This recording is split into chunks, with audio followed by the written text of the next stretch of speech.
Los Testigos de Jehová fueron formados de esta forma. Esta secta fue fundada en 1884 por un hombre llamado Carlos Taze Russell. Él tenía 18 años cuando se le ocurrió organizar una clase de estudio bíblico en la ciudad de Pittsburgh, Pensilvania, con el propósito de estudiar las profecías. Háganme ustedes el favor. Se metieron con la carne, con los bisteces, un grupo de inexpertos, y comenzaron a estudiar las profecías bíblicas. Antes de Carlos Taze Russell, el fundador de los Testigos de Jehová, había habido un señor en Estados Unidos llamado William Miller, otro falso profeta que había dicho que Cristo vendría a la tierra en 1844, pero sin embargo Russell estaba convencido de que Cristo regresaría hasta 1874.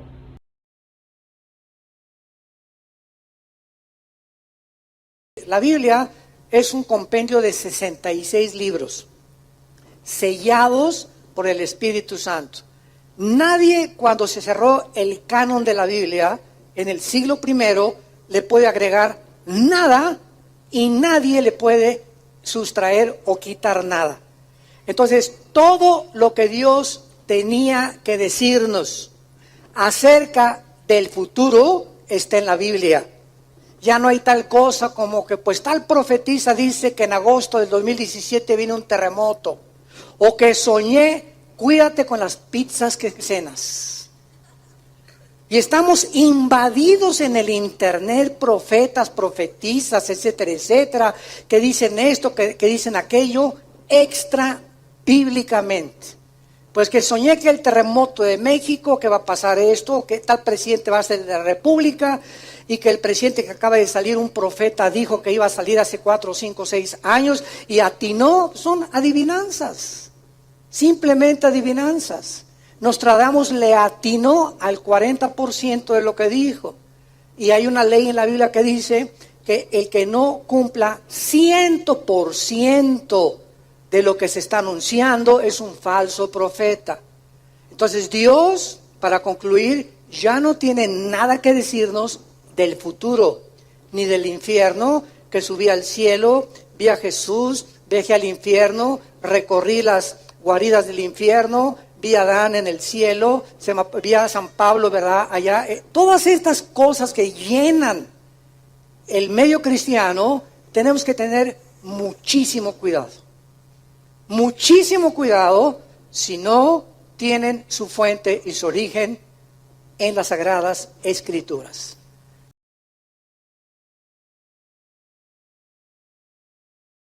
El Armagedón o la Tercera Guerra Mundial va a suceder en la misma temporada en que Dios haga regresar a Israel a su tierra, que fue el 14 de mayo de 1948. Y esto sucedió aproximadamente, estamos ahorita en el año 2021, hace 72 o 73 años aproximadamente. La pregunta que vamos a contestar es: ¿nos encontramos en ese tiempo? ¿Estamos en ese tiempo que Dios ha determinado para que pueda comenzar a desenvolverse o a desarrollarse las profecías de los últimos tiempos? Y para esto vamos a trasladarnos al Evangelio de Mateo, capítulo 24, en el Nuevo Testamento, donde el Señor Jesucristo hace una profecía muy misteriosa. Y esta profecía nos puede servir como un punto de partida para saber en qué tiempo nos encontramos. Porque esto es lo que queremos contestar. ¿Este es el tiempo del fin o no es el tiempo del fin?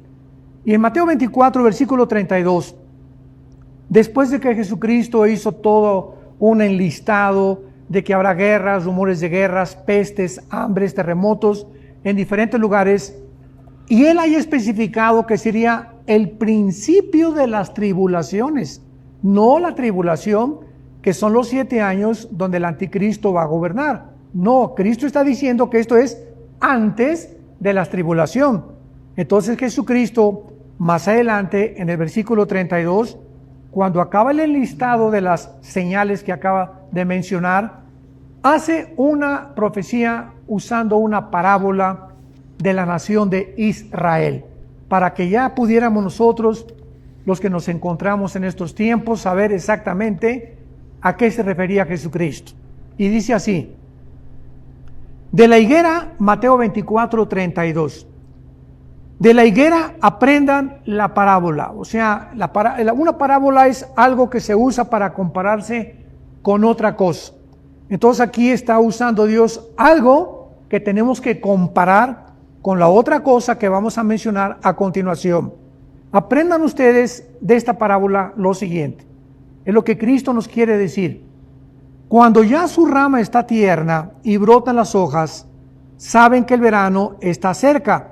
Y está hablando de una higuera. Y la higuera, todos sabemos como estudiantes de la Biblia, que representa a la nación de Israel nacionalmente. Porque tenemos también la vid, ¿verdad? Que es la que produce las uvas y que representa a Israel en cuanto a su área o dimensión espiritual. Entonces la higuera representa, para que recordemos, a la nación de Israel en su área nacional. Aprendan de la higuera la parábola. Cuando ya brotan las hojas, saben que el verano está cerca. Sabemos nosotros que el verano en Israel es un tiempo que es aproximadamente, igual que también aquí en el occidente, los meses de junio, julio y agosto aproximadamente.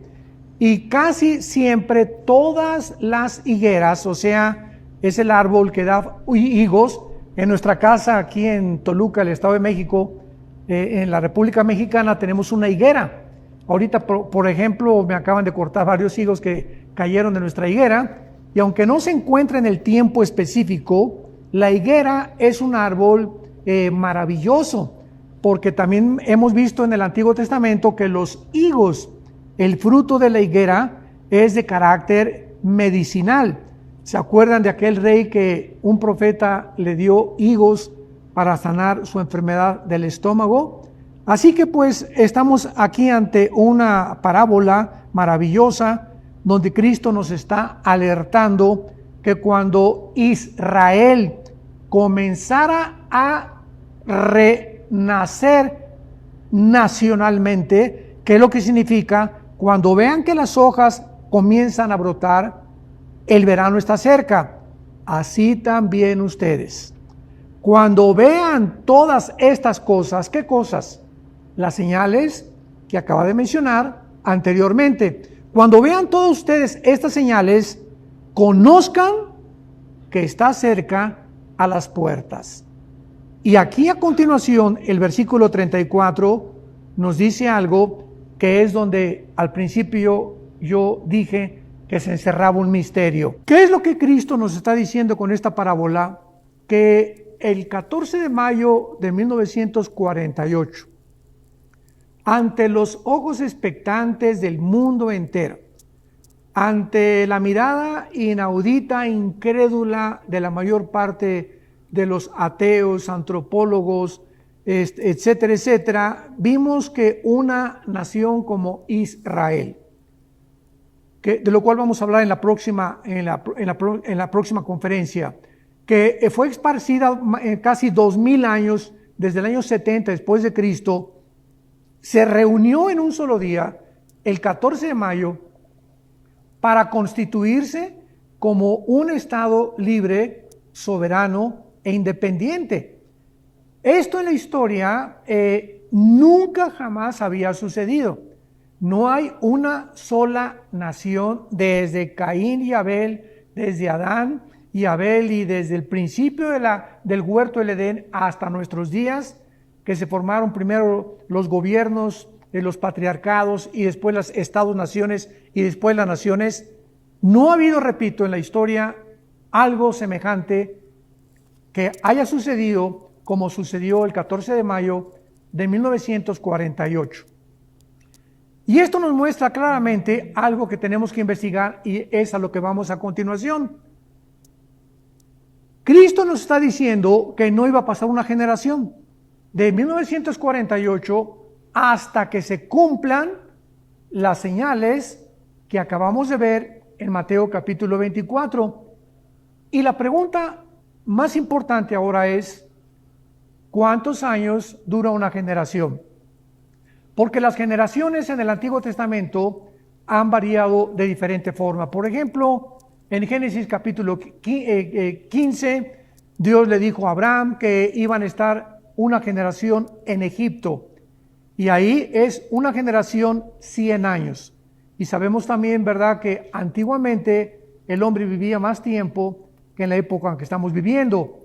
Pero más tarde, en el Salmo 90, y vamos a trasladarnos al Salmo 90 en el Antiguo Testamento, para que veamos nosotros aquí de una forma mucho más clara, en el versículo 9 y 10, a qué se refiere una generación, y esta generación no ha cambiado desde los tiempos de Moisés. Leamos con atención este versículo, Salmo 90, 9 y 10. Porque todos nuestros días declinan a causa de tu ira. Acabamos nuestros años como un pensamiento. Así compara el salmista, ¿verdad? En este caso fue Moisés el que escribió el Salmo 90. Y está diciendo, ¿verdad?, que la vida humana es como un pensamiento que aparece y desaparece de repente. Así de frágil y de incierta es la vida humana. Y en el versículo 10 dice lo siguiente: los días de nuestra edad son 70 años, y en los más robustos son 80 años. Con todo su fortaleza es molestia y trabajo, pronto pasan y volamos. Considerando que una generación, o tomando en cuenta que son 80 años aproximadamente una generación, podríamos hacer el cálculo que de 1948, esto es muy importante, de 1948 le sumamos 80 años, ¿a qué año podemos nosotros llegar? Al año 2028. ¿En qué año nos encontramos actualmente? En el año 2021.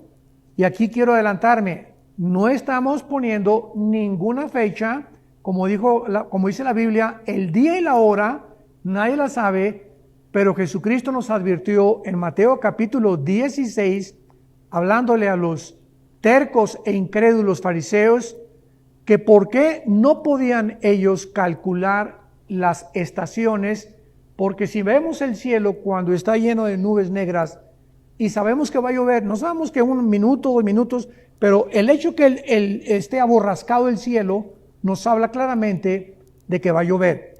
Y Cristo regañó a los fariseos y les dijo: ¿cómo pueden ustedes entonces ver tantas señales y no haber entendido el tiempo de mi venida, de la primera venida de Jesús?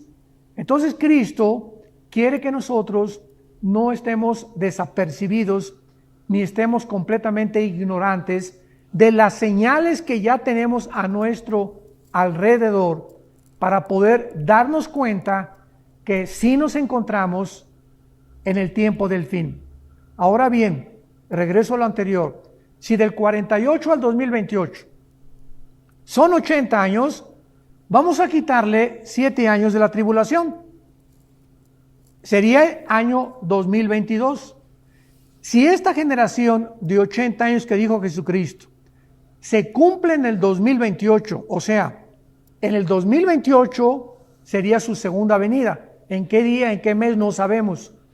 Pero si comienza el 2022, en 1 año y medio o 2 años, el inicio de la tribulación, damas y caballeros, santos de Dios, nos encontramos mucho más cerca del fin de lo que ni siquiera nos podríamos imaginar.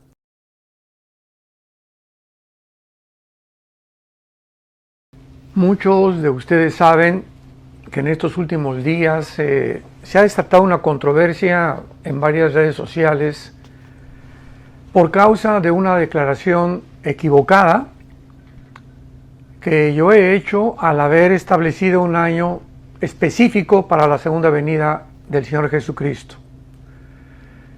Desgraciadamente llegué a este error doctrinal al estar estudiando la parábola de la higuera, que la mayor parte de ustedes conocen, Mateo 24, 32 al 36. Y en esta parábola el Señor Jesucristo dice claramente que aprendamos de la higuera, la parábola, que no cabe duda que la higuera es un símbolo de la nación de Israel. El mismo Jesucristo, al entrar a Jerusalén, lo dijo, cuando la maldijo en frente de sus discípulos, y ellos se sorprendieron al ver que la maldecía sin entender el significado espiritual que se encontraba detrás. Ahí Jesucristo estaba simbolizando con esta maldición, la maldición que caería sobre la nación de Israel. Pero Jesús dice también que contáramos o que nos diéramos cuenta que en el momento en que la higuera reverdecía, o sea, sabemos que el 14 de mayo de 1948 Israel, después de casi 2000 años de exilio en la mayor parte de las naciones, reverdeció, o sea, las primeras hojas nacieron y él renació de una forma nacional, mas no espiritual. Entonces yo conté que una generación aproximadamente del Salmo 90:10, donde Moisés dice que es de 70 a 80 años, pues era muy fácil sumarle, ¿verdad?, a 1948, 80 años, y llegar a la conclusión que en el 2028 Jesucristo iba a regresar en su segunda venida, no en el arrebatamiento de la iglesia. De manera tonta, lo quiero reconocer delante de ustedes, y sin ahondar más profundamente en este estudio, lo hice público, con la sola motivación de alertar y despertar al pueblo cristiano ante el poco tiempo que realmente tenemos para dedicar nuestras vidas con mucha más pasión a Dios. Sin embargo, de una manera, vuelvo a repetir de una manera tonta, no consideré ni tomé en cuenta que esta declaración o error doctrinal no tenía el suficiente terreno sólido para sostener esta declaración bíblicamente. Reconozco ante todos ustedes que he cometido un error de interpretación bíblica al haber establecido un año específico para la segunda venida de Jesucristo, el Hijo de Dios. Les pido perdón a todos mis hermanos que se han confundido con esta declaración, y solo Dios sabe que no lo hice con motivo de lastimar a nadie, ni con alguna motivación perversa o maligna. Y aunque sí sabemos que el rapto de la iglesia está mucho más cerca que nunca de todos nosotros, nunca debí haberme adelantado para establecer un año específico, repito, o determinado para la segunda venida del Señor Jesucristo. Le pido a Dios con todo mi corazón que aquí en adelante guarde mis palabras y las use con más cuidado para que yo pueda continuar usando mi vida para la propagación del Evangelio y de la edificación de la iglesia que Él ganó con su sangre en la cruz.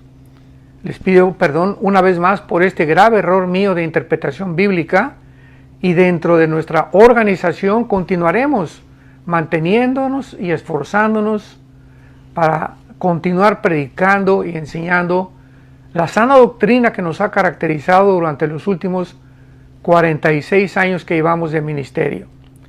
Me humillo delante de ustedes, les pido perdón y sus oraciones para que el Señor continúe usando a el vaso de barro de este siervo tan imperfecto como lo soy yo. Dios les bendiga y mantengamos la paz siempre del Señor dentro de nuestros corazones y dentro de nuestras iglesias. Les amo entrañablemente y siempre trataré delante de ustedes de ser honesto y sincero, porque quiero continuar siendo usado por el Señor. Y de ninguna manera jamás me dará pena ni me avergonzaré de pedir perdón, ni de humillarme delante del que sea, porque lo único que buscamos es la gloria del Señor. Que Dios les bendiga.